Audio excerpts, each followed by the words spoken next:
So in this video, we're going to break down exactly how I would launch paid ads from complete zero. When I say zero, what I mean is you've already done deals, you have an offer that's proven to work, and you're looking to scale into paid ads.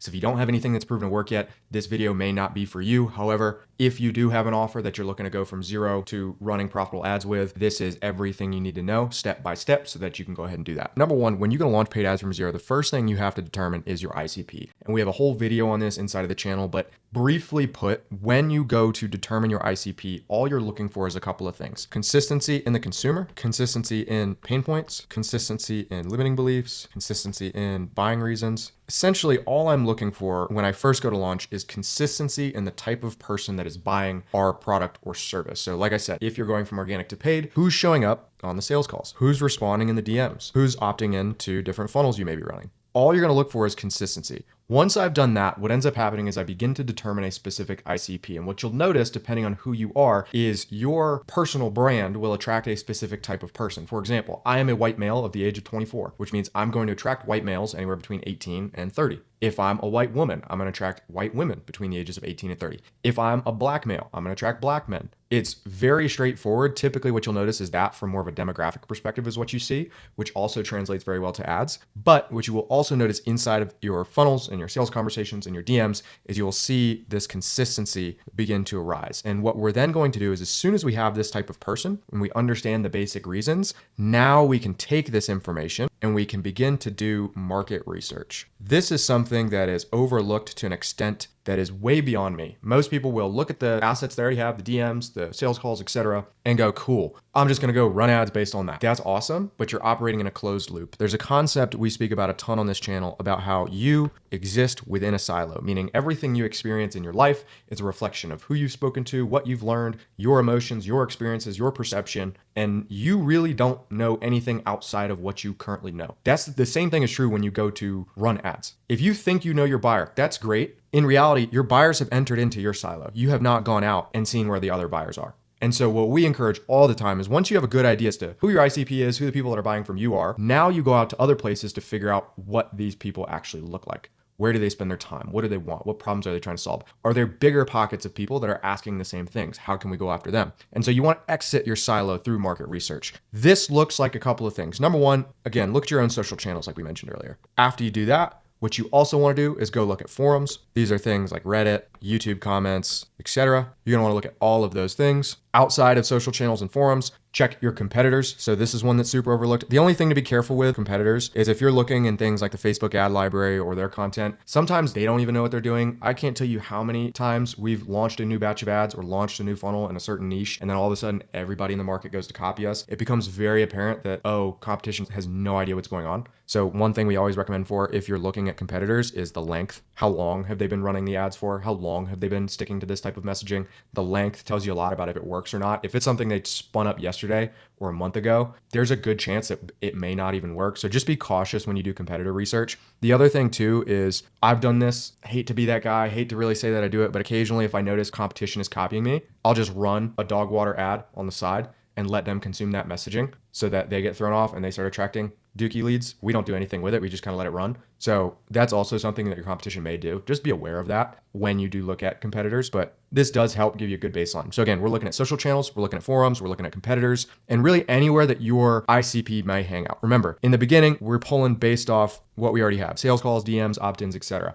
Once I have a good idea as to what consistency in my consumer looks like, then I can begin going outside and really just looking at where they spend time. Once you've done that, then you need to map out what this person looks like, who they are, why they buy, where they spend their time, everything that you would need to know to truly understand your ideal consumer better than your ideal consumer even understands themselves. So what we will typically do is we will write, I'm still trying to figure out the name of this, but basically an ICP document that outlines everything that we would need to know about this individual. And this now becomes the anchor for everything else. So one of the things, since we're more of a boutique agency, we work with a handful of clients at one time, is I will personally do all of the market research. Because what this allows me to do is feed that to AI, feed it to copywriters, feed it to whoever I need to feed it to, so that everybody is saying the same things and the words are consistent. I got this originally from Ravi over at Scaling with Systems, so shout out you, brother. But again, one document allows you to immediately produce marketing content that is in line with the message you're trying to deliver. So this would be things like reasons for buying, their behaviors, their limiting beliefs, objections, etc. And this will change over time. This isn't going to be perfect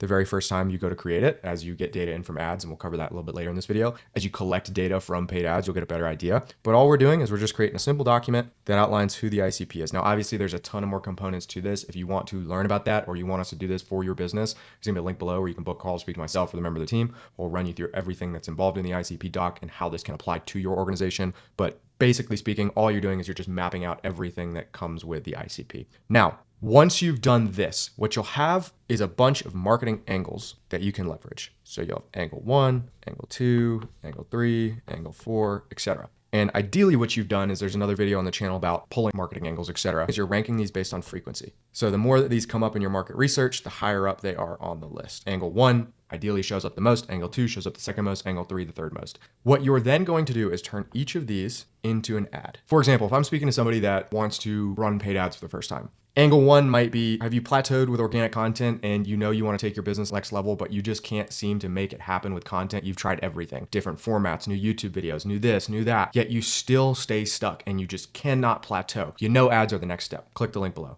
That might be angle 1. Maybe you've tried paid ads in the past and they just didn't work for you, or you hired on some agency that just completely dropped the ball. And now you're wondering if you can even trust the next guy to run ads, how you're ever going to do this, or maybe you've fallen into the trap of saying ads don't work for me. I'm here to tell you that's not true. The problem is the people you're working with probably didn't do this, probably didn't do that, probably didn't do this. And so if you're curious what a good agency looks like and what running profitable ads actually looks like, there's gonna be a link below, you can book a call. But notice how each one was different. So that first one spoke to somebody that wants to try it for the first time. Second one speaks to somebody that's already been burnt. Maybe you've been running ads, but you're stuck at 10K a month in ad spend. You can't seem to break past that 10K a month in spend without your results declining, your salespeople crap in the bed. And you wanna break past that and start spending 50, 100, 200K a month on paid advertising, but you continue to stay stuck and you can't figure out why. And again, I've spoken to a different angle. All of these people want the same thing, which are ads, but I'm speaking to different angles. You can also break this out even further. Let's say I'm looking at angle 1, the person with organic. Maybe you've tried making all these posts. That could be one angle. Maybe you've tried logging into the ads manager, but it's just way too overwhelming. Boom, angle 2. Maybe it's you hired on an agency to work with you, but after a few conversations, it just didn't feel like you could trust them. Again, angle, angle, angle. That's all we're doing. So we're gonna list out all the angles that show up in order of frequency. And all we're gonna do is turn these angles into ads. That's it. So that is the basic of determining the ICP. Now, before you go to run the ads, obviously you have to make the funnel. You have to figure out what the conversion mechanism is going to be. Is it gonna be a call funnel? Is it gonna be a webinar? Is it gonna be a low ticket funnel? What's it gonna be? The best way to determine this is to look at what your team and organization has already been performing well with. If they've been ripping a DM funnel, although I don't like DM strategies at all, this may be where I start, because I know that my sales team knows how to handle that. If, let's say I've been running a low ticket funnel, I don't necessarily like these to start, but maybe if it's already converting, that's what I'm gonna start with, because it limits my risk of having to train them on a completely new sales process. If you have to train your team on an entire new way of doing things, it's doable, but you're basically starting from zero again. All you have is some consumer data. Instead, you wanna pick a funnel that your team's already performing on. And if you're running organic right now, I highly recommend getting started with a webinar or a call funnel. These are gonna be the best 2 funnels to start running. Call funnel will perform great on organic. The second you get to cold, it's going to get a little harder, but great for organic. I think is a super easy one for you to just get set up. And the webinar is going to perform amazing on organic. When you run to paid, it's a lot easier to get it to work because of the nurturing. And if you have all the research, it's going to be a lot better too. Those are what we recommend starting with, are call funnels and webinars. But again, if you already have a funnel like a DM funnel or a low ticket funnel that's been performing, start with what's already working. Get a little bit of spend behind it. Even if it's only 20K a month in ad spend, that's fine. At least you're gonna get a return. You'll know that ads work. Now you can move into the next phase, which is the testing and the iterating. But that's the very simple decision of choosing a funnel. Don't overcomplicate this. Determining the ICP, just do your research, determining their funnel, base it off either A, what's already been performing, or B, if you wanna take that risk and you wanna start better, just go call funnel or webinar funnel. It's not that complicated. There is nuance depending on your offer, depending on who you are. So I would recommend booking that call. Speak with us. We'll run through what makes the most sense for you. But again, choosing a funnel is very, very easy. All you've got to do is either pick what's already working or go with a call funnel or webinar. I'm not going to overcomplicate this. Number 3, once you've done that, now it's time to launch. And there's a ton of technicalities in terms of actually getting things set up and testing and blah, blah, blah, blah, blah. Simply put, all you're doing is the following. And I've explained this in so many videos. When you're running paid ads, all you're doing is you are spending money to hopefully make more money on the other end. And along this way, you are solving for different problems in your funnel. This could be your CPMs. This could be your show rate. This could be your close rate. This could be your collection rate. Whatever it is, all you're doing is solving each one of these problems systematically. So when I go to launch ads, what this typically looks like, and I always will shout out Mr. Haynes on this one, is you'll see a graph similar to this, where you start out and you are solving for all of these metrics. Like I said, CPM, CTR, show rate, close rate, collection rate, etc. And as you spend money, you are learning to solve these problems. And notice you'll get to a certain point where all of a sudden you start to turn profitable, still solving for problems, and then boom, you break out and you can scale. All you're doing when you're running paid ads is you are solving systematically for each one of these. And so when we typically run paid ads, the way in which we solve problems is as follows. Number one, who's coming through the funnel? If we don't have the right type of person coming through the funnel, the rest of it does not matter. I can have 90% share rates, but if everybody showing up at that call has no money or is not the type of person I would sell to, waste of time. Don't do it. So that's the first thing you have to solve for is, do I have the right type of people coming through the funnel? Once I know I have the right type of people coming through the funnel, then what I'm going to do is look for the constraint in the funnel. This is very simple. I'll look at all of my metrics, and these are just going to be a couple. CPM, click-through rate, show rate, close rate, collection rate. Just keep it nice and uniform. And I'm going to look for which one of these, if I solve, gets me the biggest result while taking the least amount of effort. This is something we mentioned in the video about making marketing decisions or making sure your agency knows how to think. Feel free to check that video out. But all you're doing is saying, okay, if I can fix CPM and close rate, which one's easier to fix? Let's just say in this case, it's CPM again. Depends very much on the business and the skill set of the sales department. Cool. I'm going to put all my attention here, solve for this, then I'll move to close rate. And all we're doing as we spend money is solving each of these problems, just going one by one. And it's being willing to be okay with spending a bunch of money that you don't expect to get a return on because you are solving for these metrics. So that is the simple process of launching ads. Obviously, there's a lot more nuance that goes into it, but all you're doing is one, you're figuring out who you're actually speaking to, who you're selling your product or service to. Number two, then you're going to choose your funnel. Number three, then you begin testing, and then eventually you get to a point where you're profitable and you can scale. The big thing I want to leave you guys with before this video is over is as soon as you're at like a 4 to a 5x return on your ad spend, as long as you can stomach that, you want to start spending more money immediately. The problem we see 9 times out of 10 with new advertisers is you hit a certain return on your ad spend and you want to optimize all the little shit before you push spend up. Yeah, we still want to solve for those problems. We want to solve them as we grow.